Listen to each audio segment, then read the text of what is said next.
Sige po, tayo po ay magsisimula na. Humihingi po uli ako ng paumanhin.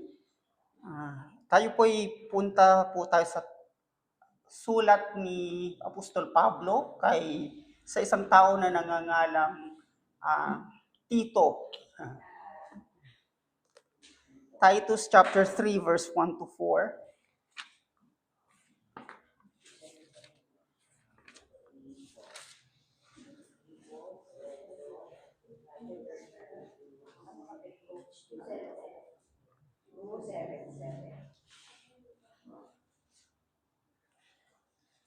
Ang babasahin natin ay ang verses 1 to 4. Tuloy na lang natin sa ano bang paragraph dito. Sige, tuloy natin sa verse 5.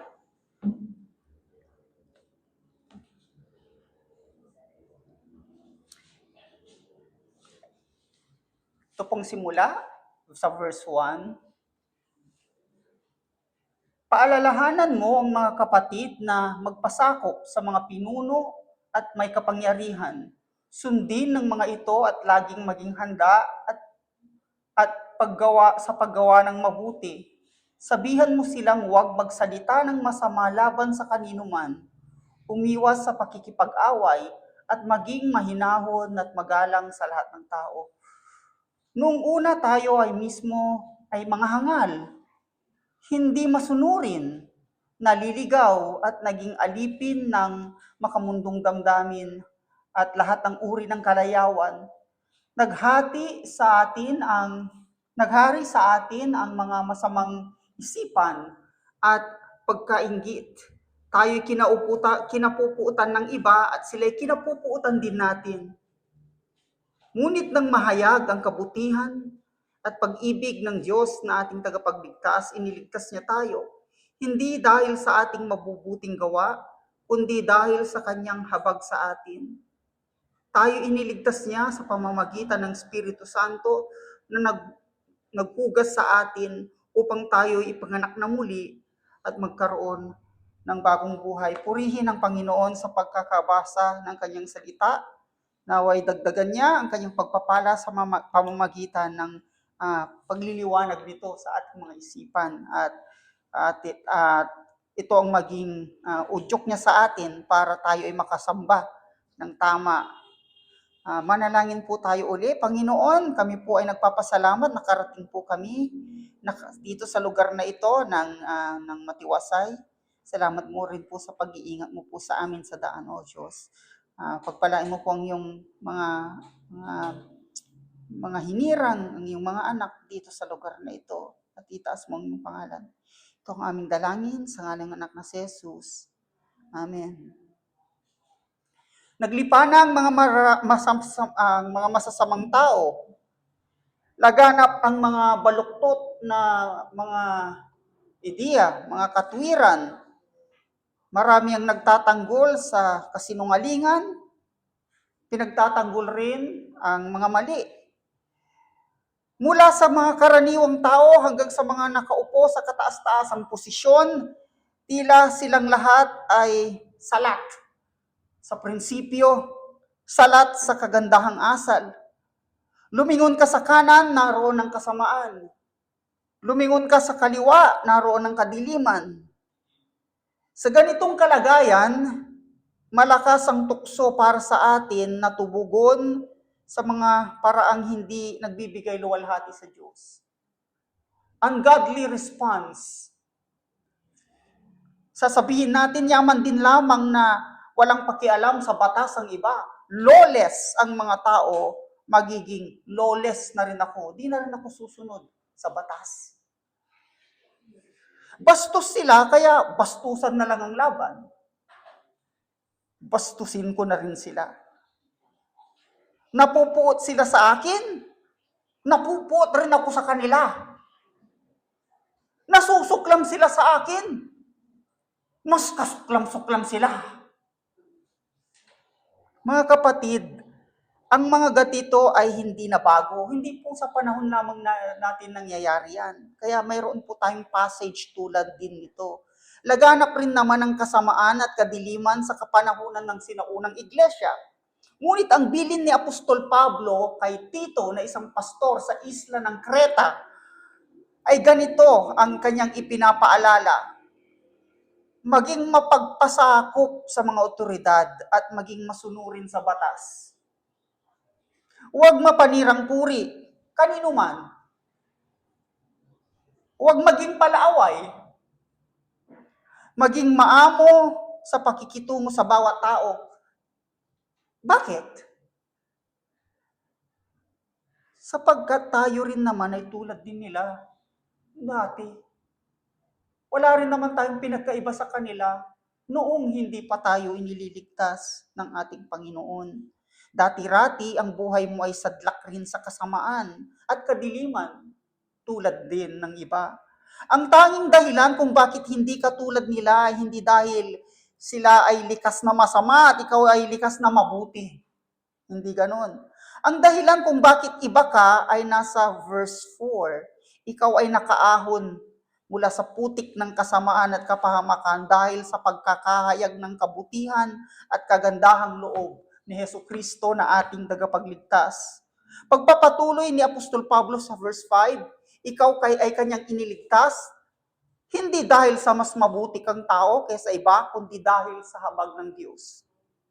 Ikaw ay kinahahabagan, kaya't ikaw ay hinugasan ng muling kapanganakan.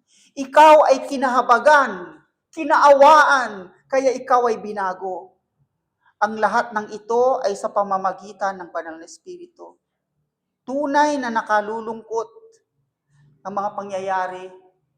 Tunay na nakapanlulumo ang iba't iba pong nababalitaan natin.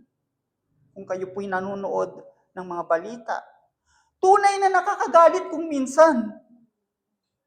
Tunay na hindi masama ang maghangad ng pagbabago, hindi masama ang maghangad ng katarungan. Ngunit sa umagang ito, bilang pakikinig sa tinig ni Apostol Pablo sa kanyang liham, alalahanin natin ang dati nating kalagayan. Dati ay nasa dilim din tayo, ngunit dahil sa habag ng Diyos, inilipat tayo sa liwanag. Dati ay tulad nila tayo na bihag ng kasalanan, ngunit dahil sa habag ng Panginoong Diyos, tayo ay naging malaya mula sa pagkakasala. Sa halip na kumulo ang ating dugo, sa araw-araw na mga nangyayari, sa mga araw-araw na mga nababalitaan natin, sumamba na lang tayo. Tumayo at ating ipahayag ang ating pasasalamat sa ating Panginoon na nagligtas sa atin.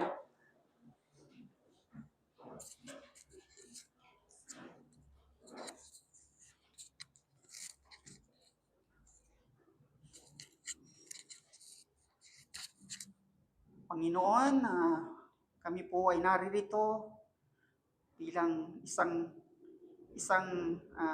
kalipunan ng mga taong niligtas mo. Ipapahayag po namin ang aming pagsamba sa iyo sa pamamagitan ng mga awitin, mga papuri. Pakinggan mo po ang aming tinig. Ikaw po nawa ay matuwa, O Diyos, sa tinig ng iyong mga sumasambang anak.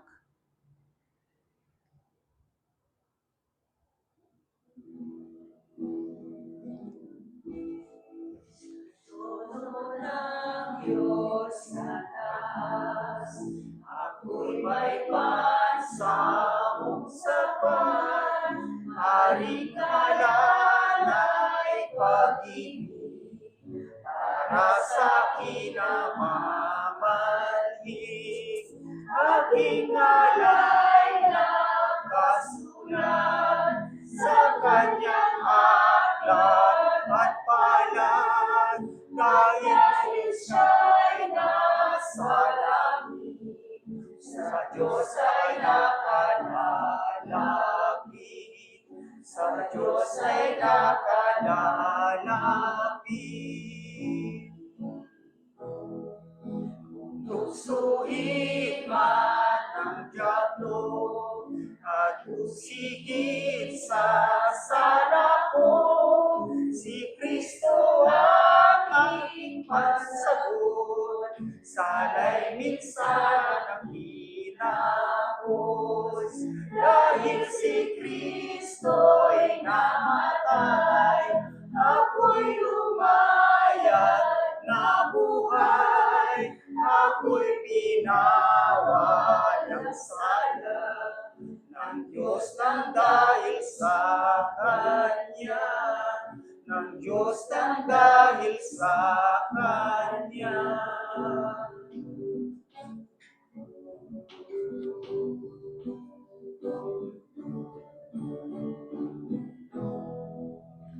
Aking kordero namatay, walang tungis o katwiran, walang baliw na bunga, hari ng awat biyaya. Ako'y kalakip ng tunay, pinagalayan ng buhay, ang buhay ko'y na kay Jesus, aking manunubos sa Diyos, aking manunubos sa Diyos, aking kalakip niyang tunay, pinag-alayan ng buhay, ang buhay ko'y na kay Jesus, aking manunubos sa Diyos,